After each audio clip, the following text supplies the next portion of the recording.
Hello, everyone. I wanted to talk about this notion that some readers have. And this is a very recent thing. I don't really remember people having this attitude or mentality a few years ago that they should know or should have to know all the, let's say, political or religious opinions that an author has before they can sit down and read a book, or they have to know what kind of opinions or themes might be in a book before they read it. And to me that defeats the purpose of art. If you open up a book and a writer has to go in and write a long essay about the themes and their opinions and what's in their book, that would defeat the entire purpose of it. The purpose of art is for you to read a work and to absorb the themes and perhaps the author's opinions and then come to your own conclusions about them. It's not to be spoon fed. They're not.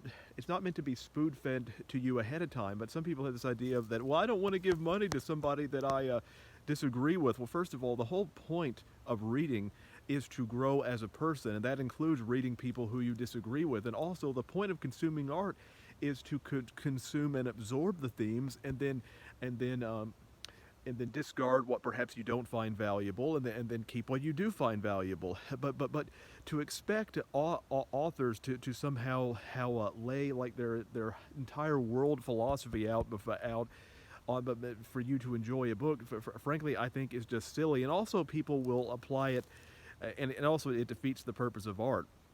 And also, people have a double standard in this area because people really will only expect that if they have perhaps some disagreements, with the author. But if they agree with the author, then very often that they won't be bothered if they're not told, ahead of time about what the author believes or about this or that.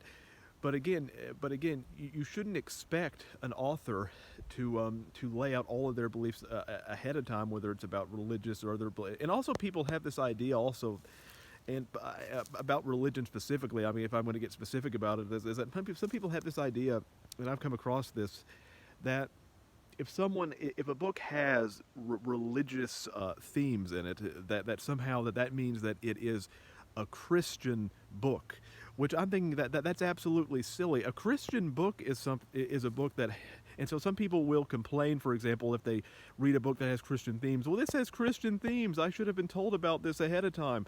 I didn't know this was a Christian book. You don't understand. A Christian book, in terms of a genre, is a book that is targeted specifically towards Christians, that has blatant references towards Scripture and all of those things, and deals specifically with a lot of Bible topics. But if a book just has certain Christian themes about morality, or someone mentions or prays to God, that doesn't mean that it's a Christian book. I mean, would you consider Dracula, for example, because it has a lot of Christian symbolisms and people talk about God a lot, that it is a Christian book? It's just ridiculous, especially with 19th century literature, and which people reference God quite a lot. But to me, if you're becoming again offended by certain things or certain religious symbols in a book, then, well, first of all, then it shows that you're not a very open-minded person in general.